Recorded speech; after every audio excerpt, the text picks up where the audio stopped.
not buying VPNs for your China trip, seriously throw that $15 a month subscription right in the trash. Most travel advice on YouTube from 2 or 3 years ago is completely outdated in 2026. Today, using the wrong VPN in China won't just fail to connect, it can literally get your credit card frozen for suspicious overseas fraud on day one. Here's the reality nobody explains. You may not need a VPN at all to access Google, Instagram, TikTok, YouTube, WhatsApp, or ChatGPT in China. So here I'm giving you the ultimate unsponsored honest breakdown on how to stay seamlessly connected in 2026 so you can step off the plane with zero blocked apps, zero tech headache, and zero money wasted. Watch this before you even book your flight. Staying connected in China comes down to 4 main options. Depending on your trip length, budget, needs, and specific phone model, each option comes with massive trade-offs. Here is a quick concept-level cost breakdown, and keep in mind, exact prices vary depending on your provider, your data caps, and the duration. Number 1, international eSIMs, around $10 to $30 for short trips, extremely hassle-free, work instantly. Number 2, international roaming, $10 a day from home carriers like AT&T or Verizon. That is $100 for a 10-day trip. It's convenient, reliable, but the most expensive. And number 3, local Chinese SIM cards. $10 to $20 for monthly data. Extremely cheap, but puts you directly inside the Great Firewall. And number 4, public Wi-Fi in hotel, airports, and cafes is unsecured and heavily blocked. The fundamental rule you need to know is a Great Firewall. eSIMs and international roaming bypass the firewall automatically at the hardware level. No VPN required. Local SIMs and public Wi-Fi keep you inside the firewall, meaning you must pair them with a working VPN. Let's break down every single one so you can choose what fits your setup. Option number 1 is the route that 80% of short-term tourists should actually take. International eSIMs from providers like Airlo, Nomad, or Trip.com. I will recommend Trip.com for its incredible value for money and proven connection stability in 2026. And here is the tech magic. When you use international roaming eSIM, your mobile data isn't processed locally on the mainland network. Instead, your provider automatically tunnels your data through servers in Hong Kong or Singapore. That means you bypass the Great Firewall automatically. No VPN apps to turn on, no extra battery drain, and no random disconnections. The second your plane touches a runway, your Instagram, Google Maps, WhatsApp, and YouTube just work natively. Also, you can keep your home physical SIM active for text messages and bank two-factor authentication codes while using the eSIM solely for mobile data. And there are 2 huge scenarios where an eSIM is an absolute lifesaver. First, if you are doing a multiple country Asia trip, like hopping from Japan or South Korea into mainland China, you can grab a single regional Asia eSIM and cross borders seamlessly without swapping physical plastic cards or reconfiguring settings every 3 days. Second, the US iPhone factor.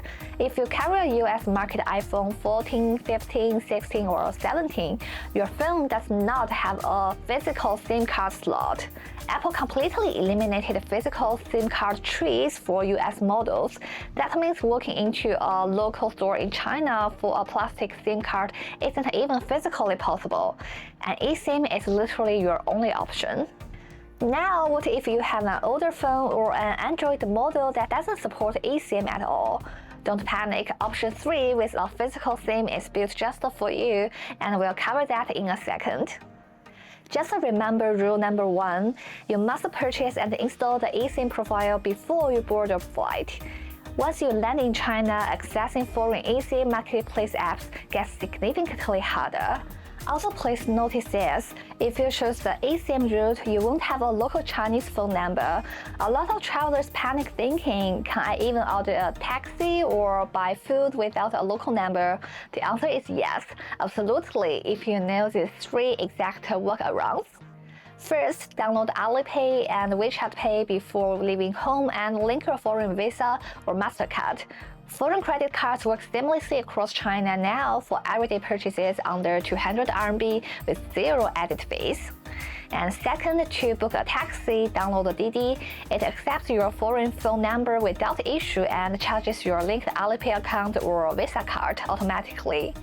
Third, if you want food delivered straight to your hotel, order through Alipay or WeChat food delivery mini programs such as Meituan. When it asks for a contact number, you can enter your foreign number or enter your hotel's front desk number. And in the address delivery notes, type these exact Chinese characters, 请放在前台, which means please leave at the front desk. Hotel staff handle this every single day. Option number 2 is international roaming through your home carrier like AT&T's Day Pass or Verizon's Travel Pass.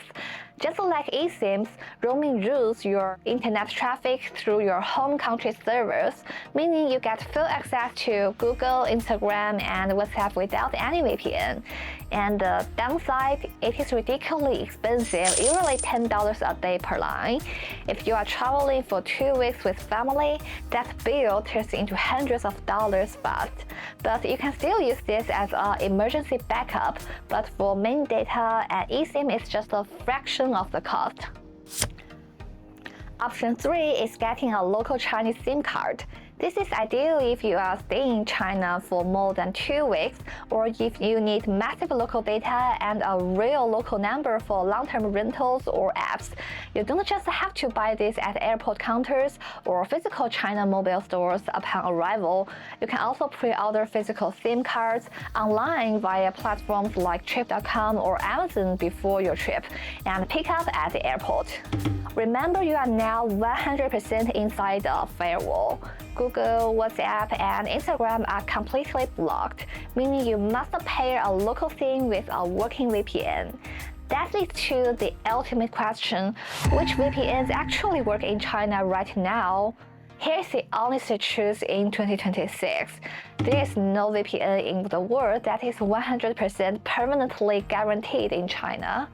In fact, in late April this year, Let's VPN, a service that thousands of travelers relied on for years, officially shut down its Chinese operations completely because it could no longer bypass the firewall's AI protocol detection. Other popular VPNs that worked years ago, like ExpressVPN, frequently struggle with these connections nowadays. Look, half of YouTube is sponsored by giant VPN companies promising you seamless connection. But here's the cold hard truth. Anyone promising you a 100% unbreakable VPN in China is flat out lying to you.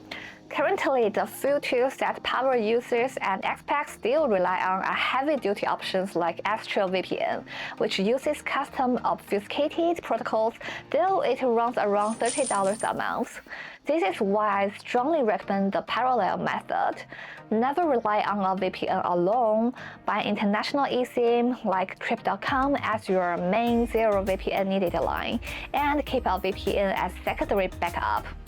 And remember golden rule number 1. Download, install, and log into any VPN before you board your plane. Once you land in China, accessing VPN websites is completely blocked. And this is where thousands of tourists fall into the bank lock trap. Picture this, you turn on your VPN and set up your location to New York or London and open your Chase or Citi banking app to check your balance or pay for a dinner in Shanghai. Your bank's anti-fraud algorithm sees a login attempt originating from a commercial VPN server while simultaneously detecting a physical card transaction in China. Your card gets flagged for suspicious fraud and instantly locked. To prevent this nightmare, always enable split tunneling. Inside your VPN apps, this forces only specific apps like Instagram or WhatsApp to run through the VPN, while leaving your financial apps on your direct local network. Or simply switch your VPN off before opening any banking app. Option 4 is public Wi-Fi at hotel lobbies, cafes, or airports. It's free and great for saving data once you check in, but keep in mind, most public networks require a Chinese SMS code to log in. On top of that, speeds are heavily restricted, and you are still 100% stuck strictly behind the firewall, meaning you need to use a working VPN at the same time. So here is your complete 2026 China Internet action plan in 4 quick scenarios. Scenario 1, short trip or visiting multiple countries in Asia. Get your international eSIM before you fly. 0 VPN setup, 0 bank stress, and 100% smooth. Scenario number 2, heavy data user, digital nomad, or staying over 2 weeks. If you are uploading 50 gigabytes of 4K video a day, an eSIM will bankrupt you. Get a local Chinese SIM card for dirt cheap unlimited data, but pair it with a VPN and enable split tunneling before you fly. Scenario 3, carrying an older phone or Android that lacks eSIM support. A physical SIM is your exact path. Just pick one up with your passport at the airport. Scenario number 4, US iPhone 14, 15, 16, and 17, eSIM is your only hardware route. Just make sure your home carrier has unlocked your phone before departure. Taking 20 minutes to set this up at home will save you days of headache on your trip. I don't accept sponsorships from VPN companies, so if this honest breakdown saved you your time and money, hit that subscribe button. What's your biggest worry about visiting China in 2026? Let me know in the comments below. And by the way, a huge thank you to everyone who asked about my little monkey encounter in Mount Wei. The scar is healing up great, I got my shots taken care of, and I'm 100% back in action and perfectly healthy. In the next episode, I'm taking you somewhere super unique. What it actually feels like for a mainland Chinese traveler to step onto a quiet island of Taiwan that used to be the absolute front line of modern history. The atmosphere is eerily familiar, deeply fascinating, and like nothing else on Earth. Hit that subscribe button so you don't miss it, and I'll see you in the next guide.